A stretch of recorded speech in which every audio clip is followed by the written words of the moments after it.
신바람 사연 아파트. 오늘의 사연 시작하겠습니다. 안녕하세요. 올해로 결혼 1년 차를 맞는 30대 초반의 여성입니다. 신랑하고는 지인의 소개로 처음 만나서 연애 결혼을 했는데 연애 기간이 8개월로 그렇게 길지는 않았어요. 신랑은 저보다 7살 연상이고 곧 마흔을 앞두고 있거든요. 저도 여자치고는 결혼이 늦은 편이었지만 사실 그렇게 급할 건 없었어요. 하지만 신랑은 결혼이 엄청 급했었던가 봐요. 다짜고짜 청혼을 해왔을 때는 저도 한 발 빼듯이 대답했어요. 만난 기간도 아직 충분하지 않고 서로에 대해서 잘 모르는데 어떻게 결혼을 쉽게 정하겠냐고 했었죠. 그랬더니 남편이 뭐가 됐든 전부 다 저한테 맞추겠다고 사정사정 빌듯이 매달렸어요. 남녀가 사랑을 해서 결혼을 한다지만 그래도 이것저것 따지고 봐야 할 게 많잖아요. 그런데 저런 모습을 보니까 적어도 남편하고는 결혼 생활 하는 동안에 주도권 싸움 한다고 서로 눈치 보고 하는 일은 없을 것 같아. 고민 끝에 저도 결혼을 결심하게 되었습니다. 결혼 이야기가 본격적으로 오고 갔을 때 남편보다 더 좋아하신 건 시어머니셨어요. 결혼 전 처음으로 시댁에 인사드리러 찾아가 뵈었을 때도 아파트 근처에 다 도착해 간다고 전화를 드렸는데 도착하기 10분 전부터 아파트 현관 앞까지 나오셔서는 저희를 기다리실 정도로 저를 반겨주셨어요. 시아버지는 말수가 적고 무뚝뚝하신 이미지였는데 그와는 반대로 시어머니는 엄청나게 말수가 많으신 분이셨어요. 시어머니께서는 장가를 못 가는 남편을 위해 100일 기도도 다니셨고 절에 가셔서 공양도 하시고 가실 때마다 300배도 하고 오셨다고 하셨어요. 이대로 아들이 장가 가는 걸 보지도 못하고 둘이 늙어 죽으려나 보다 하던 찰나에 제가 구세주처럼 나타났다고 하시면서 저보고 홍기 놓친 다 늙은 아들을 데려가줘서 고맙다고 제 손까지 잡아주시며 고맙다고 하셨거든요. 어쨌든 짧은 기간이나마 남편과 연애를 했지만 남편이 성격이나 인품에 문제가 있는 사람처럼은 보이지 않았습니다. 오히려 항상 차분하고 양보하기를 좋아하는 사람처럼 보였고요. 거기에 직업도 억소리나게 버는 건 아니지만 그 나이 치고도 벌이도 괜찮고 회사 또한 탄탄한 곳인데다가 능력이 있는 사람이라서 정리해고를 당할 걱정도 없는 그런 사람이었거든요. 나이가 많은 게 흠이긴 하지만 외모도 봐줄만 하고 결혼을 위해 시작한 거라지만 운동도 하면서 자기 관리도 소홀하지 않은 사람이거든요. 거기에 시어머니께서도 아들 걱정이 크긴 하시지만 저에게 직접적으로 고맙다는 말까지 해주실 정도인데 남편이 여태까지 결혼을 못한 이유가 뭘까 싶었어요. 그때 좀 더 의심을 하고 알아봤어야 했는데 저도 너무 좋은 게 좋은 거라고만 생각을 했나 보네요. 아무튼 시부모님을 처음 뵌 날에 제가 빈손으로 갈 수는 없으니 뭘 해가는 게 좋을까 하다가 종류별로 과일이 들어있는 바구니 하나와 한우 선물 세트를 사가지고 갔습니다. 과일 바구니를 보고는 과일을 돈 아깝게 뭐하러 사오셨냐고 하시고 소고기도 한우나 수입산 냉동 소고기나 뱃속에 들어가면 다 똑같은데 다음부터는 한우 같은 거는 사오지 말라고 하셨어요. 사실 그때는 시부모님이 짠돌이 구두쇠라는 생각보다 인사하러 온 건데 뭘 그렇게 큰 돈까지 썼냐며 걱정해 주신 줄로만 알았습니다. 저희가 오기로 했는데 음식마저 따로 준비해 주지 않으셨더라고요. 그 어떤 진수성찬을 기대한 건 아니었습니다. 그렇다고 시어머니께서 저희가 온다고 해서 꼭 밥을 챙겨주셔야 한다는 법은 없지만 보통은 자식이 결혼할 상대방을 데려오면 식사 정도는 준비해 주시는 게 보통 아닌가요? 남편이 저희 집에 인사 올 때는 엄청난 건 아니지만 저희 어머니께서 아침 일찍부터 손수 음식 해주신다고 남편이 좋아하는 음식이 뭔지 며칠 전부터 물어보시고 재료가 겹치더라도 남편이 좋아한다는 거 위주로 탕수육이며 돼지갈비에 찌개까지 일일이 다 준비해 주셨는데 심지어 그날은 저와 남편이 퇴근하자마자 만나서 찾아뵌 거라 식사 전이라는 사실을 이미 알고 계셨을 텐데 말이에요. 배고프다고 말도 못 꺼내고 시부모님 하시는 말씀 들으며 자리를 지키고 있는데 뱃속에서 민망할 정도로 크게 꼬르륵 소리가 나더라고요. 다행히 남편이 눈치를 채고는 자기나 저나 아직 식사 전이라고 이야기는 이쯤 하고 근처에 나가서 외식이라도 하고 오자고 제안을 했어요. 그런데 시어머니께서 딱 잘라 끊으시더라고요. 요즘 물가가 장난이 아닌데 무슨 외식이냐면서 쓸데없는 데다가 헛돈 쓰지 말라고 하시면서 말이죠. 그러면서 밥을 차려줄 테니 집에서 먹자고 하시는 거예요. 저보고 괜찮냐고 물어봐 주시긴 했지만 세상에 어느 누가 그 자리에서 예비 시어머니가 손수 차려주시는 식사를 싫다고 거절할 수가 있겠어요? 그래서 알겠다고 했지요. 그리고 나서 차려주신 식사는 정말 상상을 초월할 정도였습니다. 오첩반상 임금님 수라상을 기대했던 건 아니지만 정말 해도 너무했다는 생각이 들더라고요. 이나간 유리 반찬통에 제멋대로 담겨있는 마른 반찬 몇 가지에 짝이 안 맞는 수저와 각기 다른 밥그릇. 거기에 국물 또한 전날에 드시던 걸 전자레인지에 데우셔가지고는 국물을 떠주시더라고요. 동네에 하나씩 있을 법한 중국집 이름이 적혀있는 플라스틱 그릇에다가 국을 떠주시고는 저보고 얼른 식사를 하라고 하시더라고요. 제가 차려진 상을 보고 아무 말도 잊지 못하고 있으니 시어머니께서 왜 밥 안 먹고 왔다고 했으면서 숟가락을 뜨질 않는 거냐 물어보셨어요. 우리 집에서는 밥 남기는 것만큼은 절대 금기라며 얼른 먹으라고 하시더라고요. 그러더니 혹시 김치가 없어서 못 먹고 있는 거냐며 잠시만 기다려보라며 다시 냉장고로 향하셨어요. 시어머니께서 꺼내오신 건 다른 게 아니고 배달 음식 시킬 때 들어있는 뚜껑 대신 비닐로 밀봉되어 있는 일회용 플라스틱 반찬통이었습니다.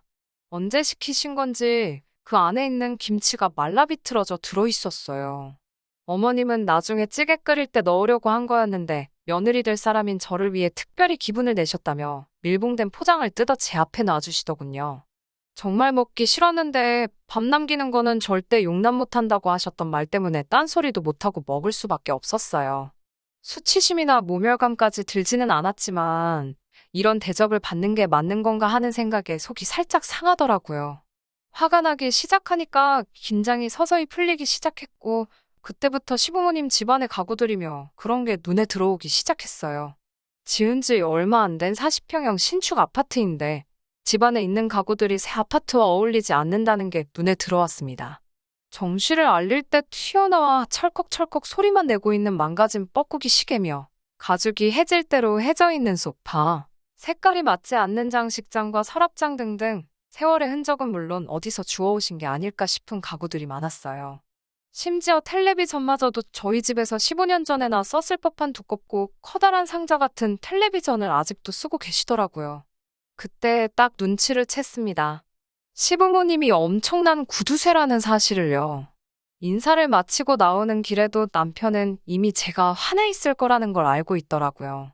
두 분이 예전부터 어렵게 살아오셔서 근검 전략이 몸에 배어 있으시다. 나도 좋은데 취직해서 안정된 직장 가지고 있고 두 분도 서울에 신축 아파트집 얻으시기까지 돈을 모으셨는데도 저 버릇을 아직도 못 버리신 거라고 저보고 이해를 해달라고 하더라고요.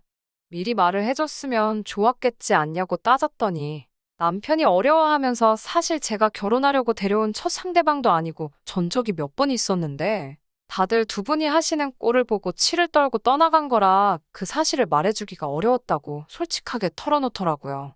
두 분이 그러시는 게 흠인 걸 알면 차라리 처음부터 꺼내는 게 좋았을 거라고 말해주고 사정사정하는 남편의 말을 이해해주기로 했습니다. 대신 남편에게 한 가지만 확실하게 해달라고 부탁을 했어요. 결혼은 남편과 제가 하는 거지 우리 부모님이나 시부모님 양가가 하는 게 아니라고. 그러니 나도 친정으로부터 간섭이 없도록 할 테니 남편 또한 그렇게 해달라고요. 특히 시부모님이 엄청난 짠돌이시다 보니 결혼 준비하는 것부터 해서 이것저것 돈 들어갈 일투성이인 상황에 불만이 아주 많으실 거라 생각이 되었거든요. 그래서 결혼을 준비하는 과정에서 두 분이 비용적인 측면이나 그 어떤 것에 대해서도 불만을 제기하시고 간섭하려 들면 이 결혼은 없던 일로 하겠다고 울음장을 놓았습니다. 사실 자식된 입장에서 부모에게 거역하기 힘든 건 사실이지만 그래도 저도 늦게나마 올리는 인생에 단 한 번뿐인 결혼식인데 제가 모아놓은 돈이 부족한 것도 아니고 뭐 하나 빠지는 게 없는데 그깟 돈 얼마 아끼겠다고 시부모님처럼 궁상맞게 아끼고 싶은 생각이 없었거든요. 그리고 지금부터 간섭할 여지를 드린다면 결혼 후에도 당연히 시부모님이 원하는 대로 좌지우지 될 테고 그렇게 되도록 놔두고 싶지는 않았어요. 다행히 남편은 제가 하는 말이 무슨 말인지 알겠다고 대답해줬고 결혼 준비를 하는 과정에서 시부모님이 남편에게 그 어떤 불만을 이야기했을지언정 저는 전혀 모르는 일로 해줬고 그렇게 제가 꿈꾸던 결혼식을 올릴 수 있었습니다. 결혼식을 올리는 그 순간까지도 걱정했던 시어머니와의 마찰이 없었기 때문에 다행이라고 생각했는데 기어이 결혼식 마지막 순간에 초를 치셨네요. 함께 하객분들께 정신없이 인사드리고 나서야 뒤늦은 식사를 시작했거든요. 뷔페 막바지라서 사실 먹을 게 그리 많이 없기는 했는데 결혼식 동안 정신이 쏙 빠지는 바람에 사실 배고픈 것도 모르겠어서 아쉽지도 않고 먹고 싶은 것도 그리 없더라고요. 그냥 의무적으로 빈 접시를 채우며 돌고 있는데 시어머니는 그 와중에도 뭘 그렇게 드시고 싶은 게 많으신지 계속 오며 가며 하시며 접시를 잔뜩잔뜩 채워가셨어요. 저나 남편은 그나마 떠온 것도 입맛이 없어서 깨작대다가 모밀국수나 먹고 말아야겠다고 금세 자리에서 일어나 다시 음식을 가지러 향했습니다. 그 와중에 안쪽에서 조리해 주시는 분께서 저희 보고 많이 지쳐 보인다고 우동 한 그릇을 금방 내어드릴 테니 잠시만 기다려달라고 해서 기다리던 찰나에 뷔페 안에서 큰 소리가 나더라고요. 그 소리가 나는 방향은 양가 부모님들이 앉아 계신 쪽이었고 고개를 돌리니 시어머니와 직원분이 실랑이를 하고 있었습니다. 무슨 일인가 후다닥 다가가니 시어머니 자리 아래로 무수한 검은색 비닐봉지가 보였습니다. 안 봐도 무슨 일인지 딱 알겠더라고요. 뷔페 음식을 봉지에 담아가려다가 직원한테 걸리고 만 것이죠. 친정 부모님께서는 그 상황이 민망한지 고개를 딴 쪽으로 돌려 했어 모르는 척 하고 계셨습니다. 그도 그럴 것이 아무리 막바지라지만 뷔페 안에는 하객으로 오신 분들이 아직 많이 남아 계셨었거든요. 음식을 싸가시면 안 된다고 조용조용 말하는 직원에 반해 시어머니께서는 직원한테 큰 소리로 내 돈 내고 먹은 음식인데 내 집에도 마음대로 못 가져가게 하냐면서 큰 소리를 내고 계시더라고요. 어차피 여기서 다 먹고 가면 돈 한 푼도 안 받을 음식들인데 집에 가져가서 먹나 여기서 먹나 뭐가 다른 거냐고 성질을 내시면서 말이죠. 손님이 왕인 것도 모르냐고 내가 오늘 여기에 밥값으로만 얼마를 낸 줄 아냐면서 몇백만 원을 내고 산 내 음식인데 내 집에도 못 가져가게 한다고 직원을 두고 아주 날강도라고 소리를 지르시고 계셨어요. 직원분께서는 막무가내로 나오는 시어머니를 앞에 두고 프로페셔널답게 화 한 번 내지 않고 조곤조곤 이유를 설명해 줬습니다. 뷔페에서 음식을 싸가지 못하게 하는 건 그런 이유도 있지만 아무래도 대량의 음식을 바로바로 조리하기 때문에 그만큼 보관해도 취약한 음식이라고요. 집에 가져가셨다가 혹시 음식이 잘못되면 그것에 대한 책임을 지는 것이 뷔페 측이기 때문에 안타깝지만 남은 음식을 싸가는 것에 대해서는 뷔페 측에서도 강경하게 나갈 수밖에 없다고. 음식 싸놓으신 봉지는 폐기 처리할 테니 달라고 정중하게 설명했습니다. 그러자 어머님께서는 남은 음식 니들이 먹으려고 그러는 거 다 안다고 돈 받고 일하면 됐지 뭘 음식에까지 탐을 내냐면서 뷔페는 결혼식 비용에 포함된 일부이기 때문에 내 돈 주고 니들 먹을 밥까지 계산한 적 없다고. 내 물건에 손도 대지 말라고 하시며 이 음식들은 어머님께서 꼭 싸가야겠다고 우기셨어요. 그 어이없는 광경을 저는 지켜만 볼 수밖에 없었는데 다행히 남편이 그 상황을 정리해줬습니다. 직원분 말씀이 일리가 있다며 어머님을 이해시키고 어떤 설득을 했는지 어머님이 그 음식들을 포기하게 만드셨어요. 그리고 뒤로는 직원분에게 죄송하다고 사과하면서 상황을 썩 괜찮게 정리하더라고요. 그때 시어머니 때문에 결혼식장에서 무슨 쪽이야 하면서 기분이 몹시 상했지만 한편으로는 남편의 그런 모습을 보면서 적어도 남편이 시어머니와 나의 의견 다툼이 있을 때 해결은 해줄 수 있겠구나 하는 믿음까지 생기게 되었습니다. 그리고 그렇게 저와 남편의 결혼 생활이 시작하게 되었죠. 저희가 결혼할 당시가 집값이 아마 최고점을 찍었던 시기였기 때문에 신혼집을 구하는데 조금 어려움이 있었습니다. 그래서 아직 신혼집이 구해지지 않은 시점이었고 집을 마련할 때까지는 남편과는 각자 서로의 부모님 댁에서 더 생활을 하기로 결정했어요. 시어머니께서 결혼하면 출가 외인이니 그러면 시댁에 와서 지내라고 제안은 하셨는데 그것만큼은 싫었습니다. 시집살이 하는 것보다 짠돌이 구두쇠로 사는 가풍에 적응을 못할 거라고 생각했기 때문이에요. 아무튼 그렇게 결혼하고 나서도 거의 2달 가까이 따로 떨어져 살다가 우여곡절 끝에 신혼집을 구하게 되었습니다. 신혼집은 투자 가치도 있고 위치도 좋은 곳에 있는 구축 아파트를 구했어요. 좁은 집이었지만 리모델링해서 꾸며놓고 살면 참 괜찮겠다는 생각이 들었습니다. 저희가 모아놓은 돈을 전부 쓰고도 양가 부모님들께 많은 돈을 지원받아야 했어요. 대신 다행스럽게 대출 없이 시작할 수는 있었습니다. 그런데 이제 신혼집이 구해지고 나서 돈 쓰는 거 싫어하시는 시어머니와 크게 다툼이 생기게 되었습니다. 제가 하는 일의 특성상 저는 재택근무식으로 집에서 보내는 시간이 많은 직업입니다. 그래서 저는 방 한 개를 제 작업실로 만들려던 계획도 있었고, 하는 김에 오래된 아파트를 리모델링을 해서 싹 다 바꾸고 인테리어도 요즘 유행하는 식으로 만들려던 계획이 있었거든요. 그런데 그걸 시어머니 쪽에서 반대를 하고 들기 시작하신 겁니다. 남편이 어떻게 설명을 해놓은 건지는 몰라도 결혼식이 이제 끝났으니 제가 강조한 대로 결혼 전에 간섭은 따로 없었지만 이제 결혼을 했으니 그동안 하지 않은 간섭을 하겠다고 하시는 것처럼 보였어요. 짠돌이 구두쇠인 시어머니는 당연히 집을 리모델링 하는데 드는 돈이 아깝다고 그러시는 거였어요. 샤시부터 싹 다 바꿔버리는 거라서 예산이 4천만 원에서 5천만 원 사이를 왔다 갔다 하는 상황이었는데 저도 큰 액수라고 생각했는데 시어머니한테는 엄청난 액수로 느껴지셨을 겁니다. 당연히 리모델링은 꿈도 꿀 생각하지 말라는 입장이셨고요. 하지만 집에서 지내는 건 어머님이 아니고 저인데다가 저는 집에서 일도 해야 했기 때문에 이 부분을 양보하고 싶지는 않았습니다. 그래서 저는 리모델링은 꼭 해내겠다는 입장이었어요. 신혼집이 생긴 첫날부터 시어머니하고 기싸움이 시작된 것이었습니다. 다음 날에 시어머니로부터 연락이 왔어요. 지금 너네 신혼집 앞인데 후딱 와서 문을 열라고요. 아직 가구도 안 들어간 집에 무슨 일이신가 집으로 부랴부랴 향해보니 시어머니께서 어디서 도배지랑 풀을 잔뜩 이고 오셔서는 문 앞에 서 계시더라고요. 리모델링을 무슨 돈을 몇 천만 원이나 주고 하냐고 어머님께서 직접 도배를 해주시겠다고 말입니다. 어머님한테 리모델링을 한다는 게 도배하고 장판 새로 깐다고 끝나는 게 아니고 샤시부터 싹 다 바꿔야 한다고 몇 번을 설명드려도 어머님은 집이 잠잘 때 비만 피하게 하면 되는 거지 무슨 돈을 더 들여가며 고쳐서 사느냐고 잔소리를 하기 시작하셨습니다. 그렇게 어느 한쪽도 양보하지 않는 팽팽한 신경전이 시작되었어요.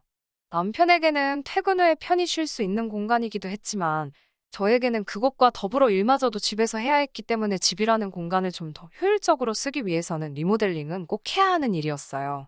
어머님은 제가 뜻을 굽히지 않으니 최후의 수단으로 치사하게 나오기 전법을 쓰기 시작하시더라고요. 저희가 신혼집을 구할 때 보태주신 비용 이야기를 하면서 자기가 하자는 대로 하지 않으면 그 돈을 도로 돌려받아가야 하겠다고 우기기 시작하셨습니다. 이야기가 그렇게 나오니 암만 결혼식 올리고 남편과 같이 하루도 지내본 적 없는 그 상황에서 저도 될 대로 되라였습니다. 이렇게 평생 시어머니한테 휘둘려 살면서 제가 일해서 번 돈 가지고 시부모님 눈치 보느라 제대로 쓰지도 못하고 살고 싶지는 않았거든요. 정 그러시면 돈을 가져가시든 결혼을 취소하든 마음대로 하시라 강하게 나오니 시어머니께서도 본인 손으로 겨우 장가간 아들의 결혼 생활을 박살내고 싶지는 않으셨는지 그저 계속 성질만 내실 뿐 실제로 그 돈을 가져가신다거나 하지는 않으셨어요. 그나마 시어머니와 중간 역할을 어느 정도 해주고 있던 남편도 결국 저와 어머님의 줄다리기로 싸움이 번져나가기 시작하니 그 어디에 편도 들지 못하고 조금 난처해 보이기도 했습니다. 그런 우여곡절이 있었지만 결국 제가 계획한 대로 리모델링이 진행되었고 한 달이 지나서 드디어 남편하고 본격적인 신혼살림을 시작할 수 있었네요. 한 달 사이에 스트레스를 많이 받은 건지 어딘가 모르게 남편이 조금 수척해진 기분이 들었습니다. 시어머니께서 막무가내로 돈을 도로 가져가시겠다 하는 와중에 별다른 소음 없이 리모델링을 진행할 수 있었으니 남편의 역할이 전혀 없었다고 할 수는 없었지요. 아무튼 문제는 신혼살림을 차린 이후부터 본격적으로 더 커지기 시작했습니다. 아무리 그래도 지원해주신 돈을 빼겠다고 막무가내로 나서는 어머님을 남편 혼자서 말리기에는 역부족이었던 것 같아요. 알고 봤더니 남편은 신혼집 비밀번호를 알려주는 조건으로 어머님이 리모델링을 반대하는 걸 잠재울 수 있었던 겁니다. 비밀번호를 알고 계신 시어머니가 그걸 가지고 뭘 했을까요? 여러분이 상상하시는 그대로입니다. 시어머니는 연락도 없이 틈만 나면 저희 신혼집을 마치 본인 집인 것 마냥 드나드셨어요.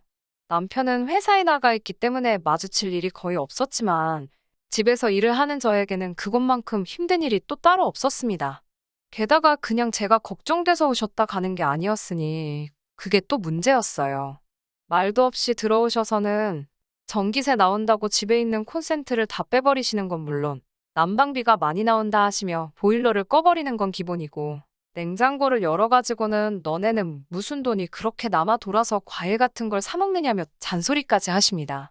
처음 시댁에 찾아뵈었을 때 저한테 과일 같은 거 비싸다고 사올 필요 없다고 하신 말씀이 저를 배려해 주신 게 아니라 돈 아까우니까 과일 같은 건 사 먹지 말라고 하신 말씀이었던 거죠.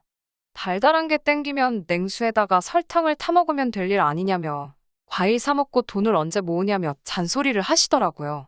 차라리 제가 은행에 빚을 지면 졌지. 이렇게 잔소리 들으며 살바야 어머님한테 그 돈은 저희가 알아서 할 테니 돈을 빼가시라고까지 말했지만 돌아오는 건 벌써부터 대출받는다는 소리를 한다고 아주 돈이 남아 도냐며 돌아온 잔소리밖에 없었습니다. 나중에 가서는 잔소리가 듣기 싫어서 정말 보일러도 꺼놓고 전자제품도 다 줄을 빼놓고 냉장고에 과일까지 다 치워버렸습니다. 그랬더니 기어이 냉장고를 다 뒤지면서 유통기한이 다 지나가는 것들을 꺼내시고는 그걸 저보고 자기가 지켜보는 앞에서 다 먹으라고 하시는 겁니다. 제가 그걸 왜 먹냐고 하니 며느리가 집안일을 곧다구로 하면서 우리 아들이 힘들게 번 돈의 소중함을 가르쳐주는 거라고 하시더군요. 어머님한테 제가 집에 있는다고 집안일 하는 게 아니라고 저도 집에서 일하고 있고 제 스스로 돈을 벌고 있다고 한마디 했습니다. 그랬더니 니까짓게 돈을 벌어봐야 얼마나 버냐고 자기가 진짜 돈 버는 법을 가르쳐주는 거니 잘 보고 배우라고 하시더라고요. 시어머니 자리가 무슨 상전도 아니고 집 해준 돈 도로 가져가라고 하는데도 안 가져가시고는 버릇 고쳐준다는 명목으로 저에게 부리는 갑질에 더 이상 참을 수가 없어서 그 길로 집을 나와버렸습니다.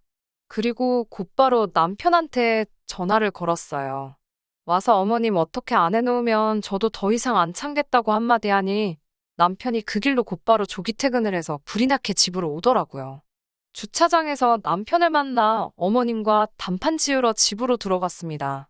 어머님은 제가 집에 들어오면 잔소리를 더 하시려고 아주 집안 구석구석을 뒤지면서 만반의 준비를 하셨더군요. 제 앞에 음식물 쓰레기통을 던지면서 음식물 쓰레기는 뭐가 그렇게 많이 나오냐면서 그것까지 저보고 먹으라고 하시더라고요. 남편이 먼저 나서서 어떻게 해주기를 바랬는데 남편은 난감한 듯 아무런 대응도 못하고 어버버거리고 있었어요.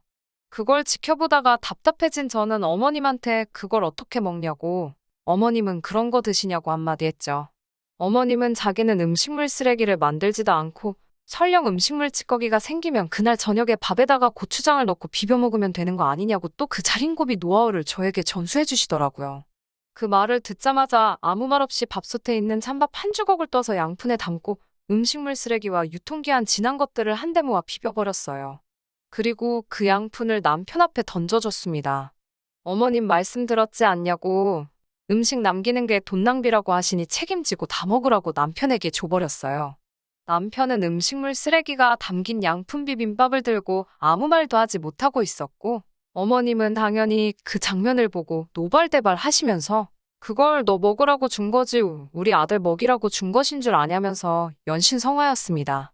저는 다시 한번 어머님을 똑바로 쳐다보고는 이 유통기한 지난 것들이나 음식물 쓰레기들 다 제가 아니라 어머님 아들이 만든 거라고 입이 워낙에 짧아서 다 먹지도 않을 거 이것저것 사재끼는 당신 아들이 돈 낭비를 한 거니까 돈 아끼는 방법을 교육하고 싶으시면 나 말고 어머님 아들한테부터 다시 가르쳐주라고 소리를 질렀어요. 어머님이 말 다 했냐고 하시면서 저한테 소리 지르려는 찰나에 그제서야 남편이 호통을 치면서 어머님한테 뭐라 하더라고요. 어머니 때문에 뒤집어진 결혼이 몇 번째인 줄 아느냐.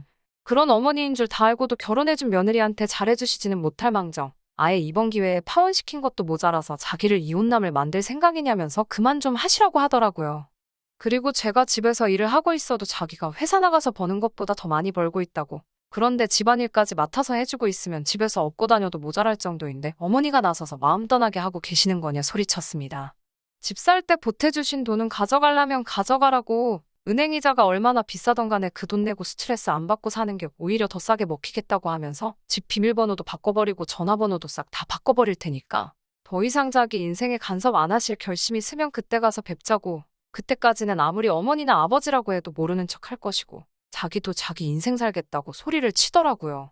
자세한 건 모르지만 아마 어머님을 향한 남편의 반항이 처음이었을 거라 확신합니다. 어머님은 벙찐 얼굴로 아무 말도 못하고 얼굴이 사색이 되어 계셨거든요. 남편이 할 말 다 했으니 이제 그만 가보시라고 어머님 등을 떠미는데 어머님은 집 밖으로 나가면서까지도 아무 말도 못하고 충격을 많이 받으신 듯 보였어요. 모든 상황이 종료되고 나서야 남편은 저에게 고개 숙여 사과했습니다. 자기가 진작부터 중간 역할을 잘 했으면 된 건데 그러지 못했다고 말한 대로 어머님이 생각을 고쳐먹기 전까지는 방금 말한 대로 시댁과 연을 끊고 살겠다고 제 앞에 다짐을 하더군요. 아무튼 이렇게 얼마 전에 상황이 일단락되었고, 그제서야 조금 평화로운 신혼생활을 시작하게 되었습니다. 정말 그 뒤로 어머님이 집에 찾아오시거나 한 적은 없습니다. 그러다 얼마 전에 어머님에게서 저에게 연락이 왔어요. 그래도 아들은 그렇게 끔찍하신지 제 눈치를 다 보시면서 남편 기분은 어떤 것 같느냐고 저에게 물으시더라고요. 그래서 저는 어머님께 부모된 마음에서 자식들이 잘 되길 바라는 마음이 똑같다는 건 저도 충분히 이해하고 있다고. 그런데 그 방법이 저와 남편의 결혼 생활을 뒤흔들 만큼 문제가 있다면 어느 정도 저희 입장도 고려해 주시면 좋겠다고 말씀드렸습니다.